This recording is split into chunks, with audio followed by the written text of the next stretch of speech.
It has been 44 days since Nancy Guthrie vanished. As of this morning, the Federal Bureau of Investigation has officially acknowledged they possess a critical piece of physical evidence. They deliberately withheld this detail from the public for several consecutive weeks. The crime scene tape still surrounds the Guthrie residence today.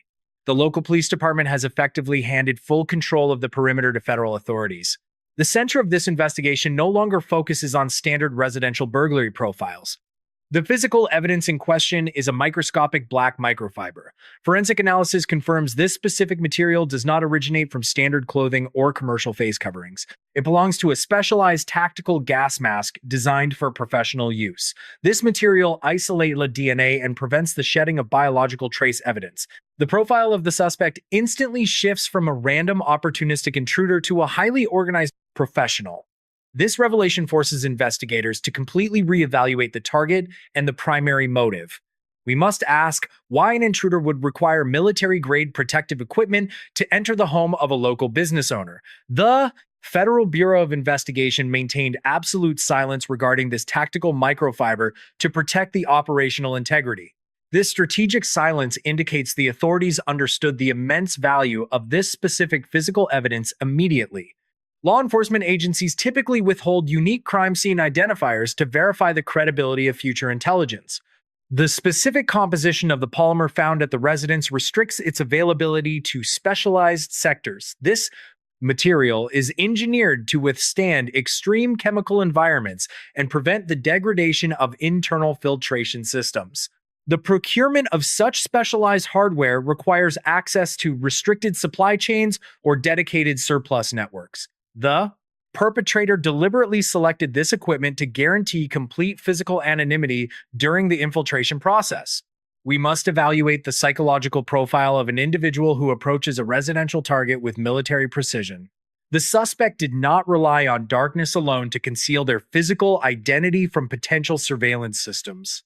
They implemented a comprehensive isolation strategy designed to defeat rigorous forensic examinations following the incident.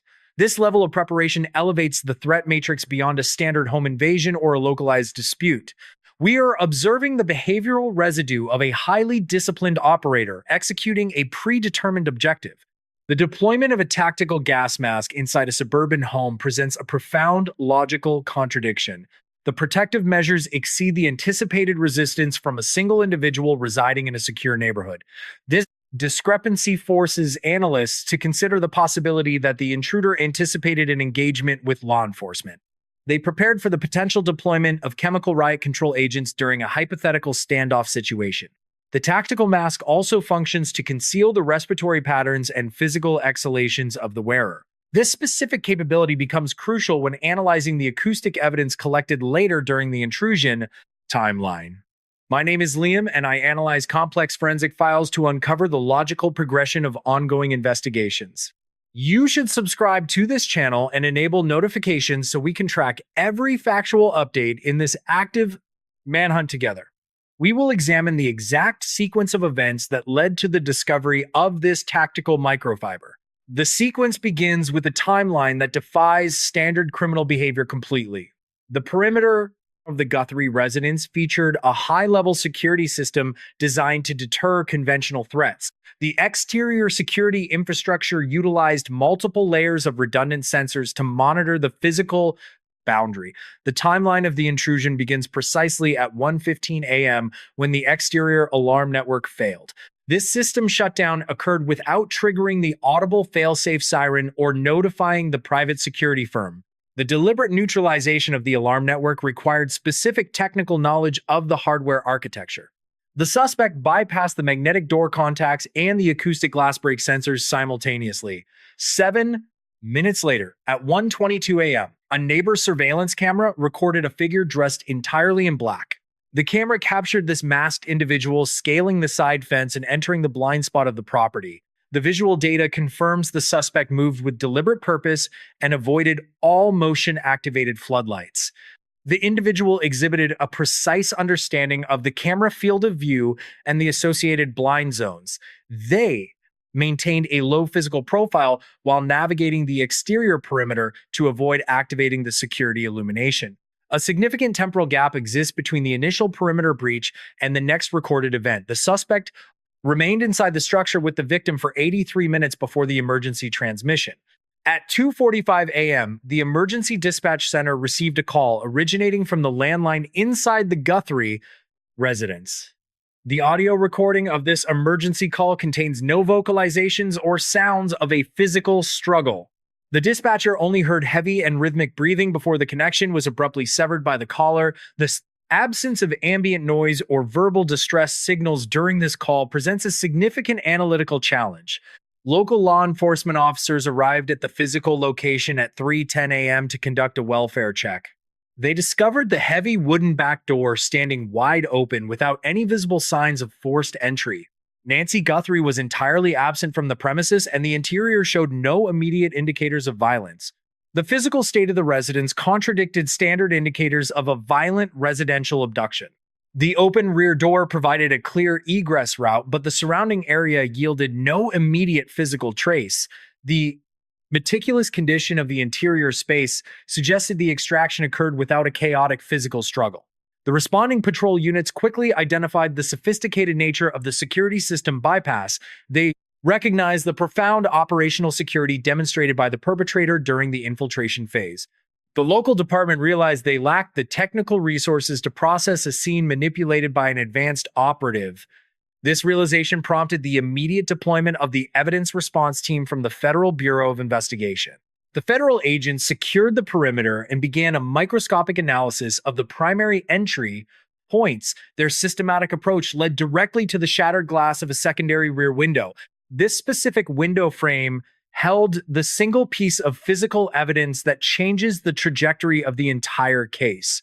The forensic examination of the secondary rear window reveals a profound contradiction in the perpetrator's operational profile. The glass was shattered inward with a concentrated application of force to minimize the acoustic signature of the impact. FBI specialists focused their investigation on the sharp edges of the remaining glass fragments embedded in the window frame. They discovered a single black microfiber caught on a jagged silicon edge at the lower right corner of the aperture. This microscopic thread did not originate from common civilian attire or standard tactical clothing available at retail outlets. Laboratory analysis confirmed the fiber is a high-density synthetic polymer used in the construction of military-grade gas masks. Specifically, this material is engineered for the outer seal of the Avon Protection M50 series, or similar specialized respiratory systems. These devices are designed to provide a complete seal against chemical, biological, and radiological agents in high-threat environments. The presence of this fiber confirms the intruder remained fully masked and protected during the entire 90-minute duration of the incident. We must analyze why an individual would utilize such extreme measures for a domestic abduction. The use of a gas mask suggests the perpetrator prepared for the potential deployment of incapacitating agents or riot control gas. It also indicates a sophisticated understanding of forensic countermeasures to prevent the transfer of biological trace evidence. Standard DNA collection focuses on skin cells, hair, and respiratory droplets that are typically shed during a physical struggle. By utilizing a full-face tactical respirator, the intruder successfully mitigated the risk of leaving any identifiable genetic material. This level of forensic awareness is rarely seen outside of state actors or highly trained paramilitary organizations. The fiber itself is a rare variant of chlorinated polyethylene that is not found in consumer goods. This discovery shifts the investigation from a local search to a specialized procurement audit of restricted equipment. The Federal Bureau of Investigation is currently cross-referencing this material with known supply chains for government contractors. They are attempting to identify any unauthorized acquisitions of this specific tactical hardware within the regional area. The precision of the entry combined with the use of this gear points to a professional execution. The intruder did not just break into the Guthrie home, they treated the residence like a high-value tactical objective. Every movement from the initial perimeter breach to the final extraction was conducted with clinical efficiency. We are not looking for a common criminal with a history of residential theft or violent assault. We are searching for an individual with the technical capability and the specialized equipment to bypass a modern security matrix. The investigation now explores the possibility that Nancy Guthrie was the target of a professional kidnapping operation. This theory is supported by the lack of any ransom demand or communication following her disappearance. A professional operative focuses on the objective and avoids any unnecessary contact that could reveal their location. The silence from the kidnapper is a strategic choice designed to maximize the psychological pressure on the family. It also prevents the authorities from utilizing electronic tracking or communication interception techniques to identify the suspect. We must consider the specific skill set required to operate a tactical jammer while wearing a full face respirator. The physical coordination and technical training necessary for this operation are significant markers of a professional background. This individual practiced this infiltration multiple times to ensure they could move through the blind spots without detection. They understood the timing of the local police patrols and the response latency of the private security firm. The discovery of the tactical fiber is the first significant break in a case defined by professional anonymity. This single detail provides a direct link to the identity of the perpetrator through their specialized equipment. The acoustic evidence from the emergency transmission at 02:45 a.m. provides a chilling revelation. Federal audio engineers utilized advanced filtering to isolate the rhythmic breathing recorded during the silent call. They identified a distinct mechanical click occurring every 4 seconds within the background of the audio file. This sound is consistent with the inhalation and exhalation valves of a tactical respirator system. The pattern of breathing was remarkably calm and steady despite the gravity of the situation. This confirms that the intruder was the individual holding the phone during the 90-second emergency connection. They deliberately allowed the dispatcher to hear the sound of their breath as a form of psychological intimidation. This reveals a level of coldness and calculation that exceeds the requirements of a standard abduction. The suspect was not rushed or panicked by the potential arrival of law enforcement units. They maintained their position inside the residence even after the emergency line was activated from the landline. This suggests the intruder felt a complete sense of control over the environment and the timeline. The revelation of this acoustic signature creates a significant viral moment for this ongoing investigation. It confirms the perpetrator was not only present but was actively monitoring the emergency response process. We must ask why a professional would risk staying at the scene to make a silent call to 911. This action serves no tactical purpose and only increases the risk of being intercepted by responding officers. It suggests a motive beyond simple abduction, perhaps a desire to taunt the authorities or demonstrate total dominance. The Federal Bureau of Investigation is treating this acoustic evidence as a primary behavioral indicator of the acoustic suspect. They are looking for individuals with a history of stalking or those who exhibit a need for control. The combination of high-tech gear and low-tech psychological taunting creates a unique criminal signature. This detail has caused a massive surge in public interest and speculation regarding the motives of the intruder. Many believe the intruder is someone known to Nancy who wanted her to know exactly who was taking her. Others suggest it is a professional hitman sending a message to the business community or her associates. This revelation is the most significant development in the case since the discovery of the tactical fiber. It changes the perception of the intruder from a ghost to a sentient and malevolent presence. The investigation is now focused on finding the intersection between professional tactical training and personal vendettas. You can help by sharing this video to reach anyone who might recognize this specific behavioral pattern. Every comment and share increases the visibility of this case and puts more pressure on the perpetrator. We are looking for the one missing detail that will lead us to the man behind the mask.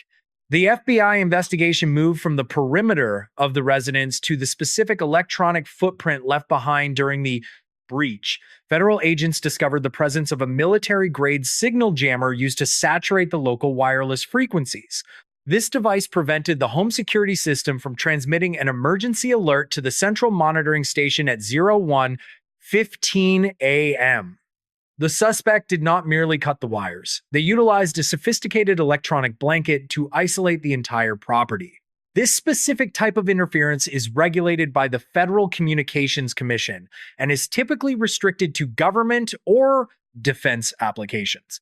Investigators found traces of frequency hopping patterns that suggest a high level of technical proficiency. The deployment of such a device indicates the intruder was prepared for a prolonged stay inside the residence without the risk of an immediate police response. We must examine why the perpetrator chose to leave the landline operational while disabling every other form of communication. This discrepancy suggests the intruder intended for the 02:45 a.m. call to be placed as part of a psychological script.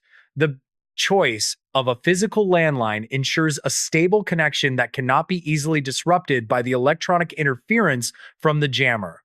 It also provides a precise location for the responding officers to focus their attention upon arrival. This action reveals a perpetrator who understands the operational limitations of local law enforcement and the timing of their dispatch protocols. The Federal Bureau of Investigation is analyzing the signal strength and the specific hardware signature of the jamming equipment. They are looking for any recent unauthorized imports or thefts of tactical electronic warfare components. This manhunt now extends into the digital black market, where such restricted hardware is occasionally traded among high-level criminals. The suspect likely acquired this equipment months in advance to test its effectiveness against standard civilian security matrices.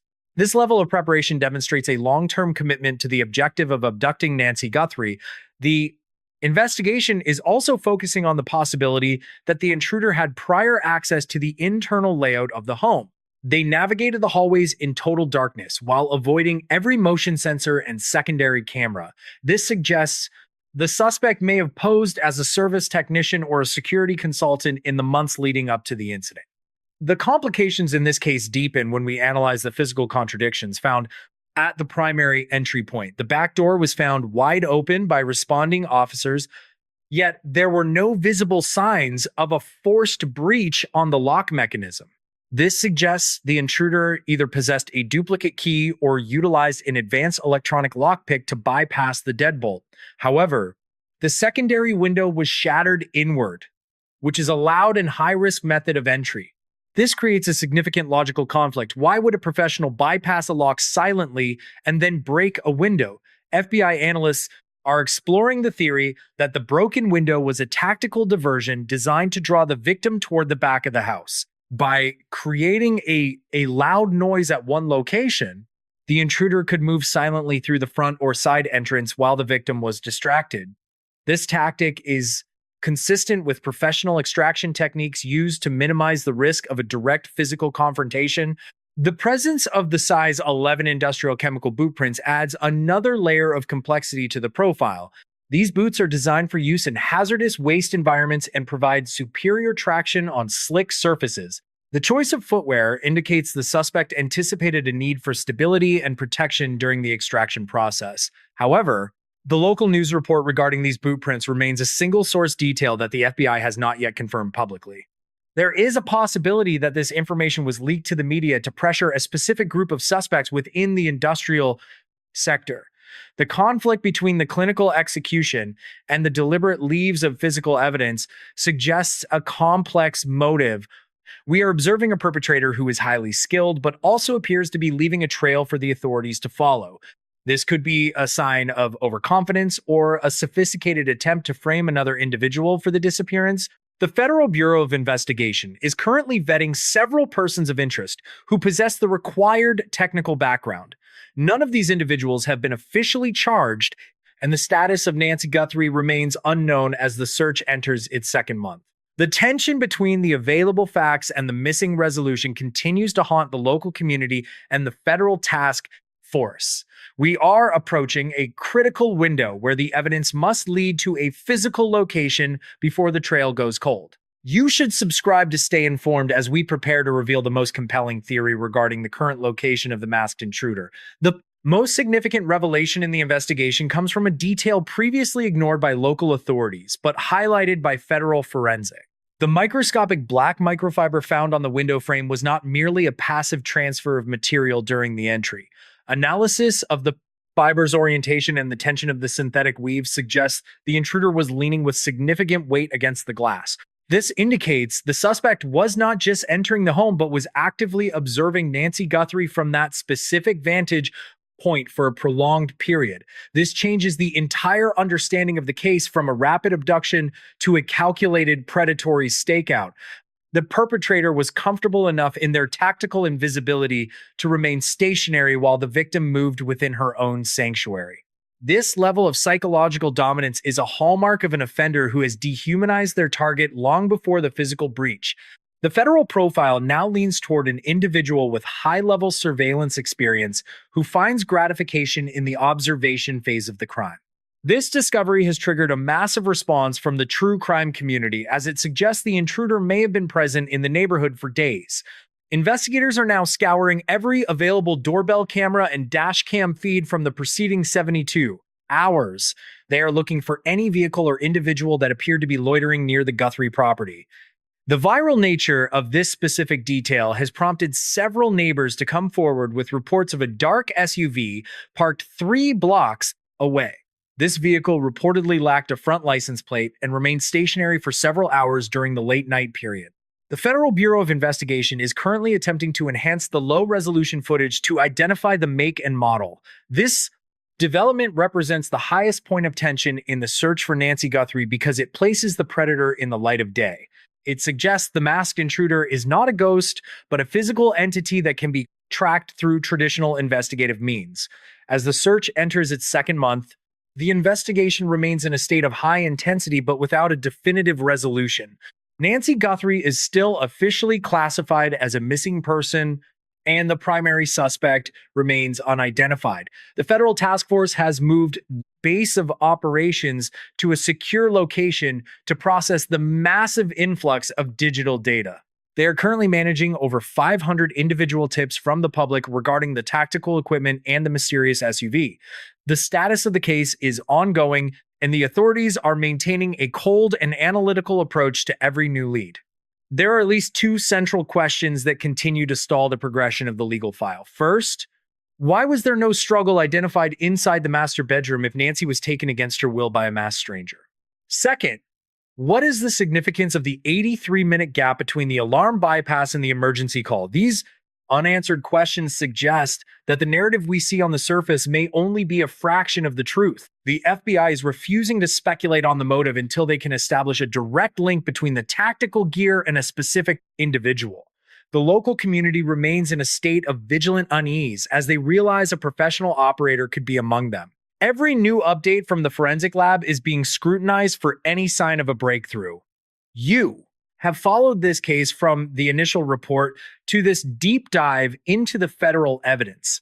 The target emotion remains one of intense vigilance because the threat has not been neutralized. We are invested in this outcome because the safety of our own homes feels less certain as long as this intruder is free. The investigation is at a crossroads where the next piece of physical evidence will either break the case open or see it fade into the archives of the unsolved. The vulnerability of a modern smart home is often found in the very technology designed to protect it. High-level security systems that rely entirely on wireless frequencies are susceptible to the exact type of signal jamming utilized in the Guthrie case. You should consider implementing a redundant security layer that includes physical hardwired connections for your primary entry sensors and cameras. A tactical jammer can easily overwhelm a 24 GHz or 5 GHz signal, but it cannot intercept a physical data cable buried within your walls. Additionally, the presence of a specialized respirator in this incident highlights the importance of reinforced physical barriers like dead latches and security window films. These simple mechanical upgrades provide the one thing a professional intruder cannot bypass with a gadget: time. What this case teaches us about the psychology of a targeted abduction is that the perpetrator often relies on a false sense of technological invulnerability. By understanding the forensic trail left by tactical equipment, we can better prepare our own environments against sophisticated threats. The investigation into the Guthrie disappearance serves as a clinical case study in the evolution of modern criminal tactics and the federal response required to counter them. We must remain analytical and detached as we process these data points to ensure our own safety. Protocols are grounded in reality rather than a misplaced trust in wireless convenience. The microscopic black microfiber and the rhythmic sound of a tactical respirator remain the only tangible links to the individual who entered the Guthrie residence 44 days ago. We have traced the timeline from the initial alarm breach at 01:15 a.m. to the chilling silence of the emergency call at 02:45 a.m. The question of why a professional operative would target a local citizen with such precise military hardware remains the central mystery of this file. The Federal Bureau of Investigation continues to process the digital breadcrumbs left by the dark SUV and the restricted tactical equipment. This case is far from over, and the status of Nancy Guthrie is a weight that the entire community carries today. We will continue to monitor every federal bulletin and forensic update to provide you with the facts as they are confirmed by the authorities. There is a reason this intruder left a single missing detail behind, and that detail is exactly what will eventually lead to their identification. You should stay invested in this search because the resolution of this case is the only way to restore the sense of security that was shattered on that January night. We will cover every development in the hunt for the masked intruder until the truth is finally revealed. What do you believe was the true purpose of the 90-minute stay inside the house before the extraction began? The answer to that single question may be the key to finding Nancy Guthrie and bringing her captor to justice.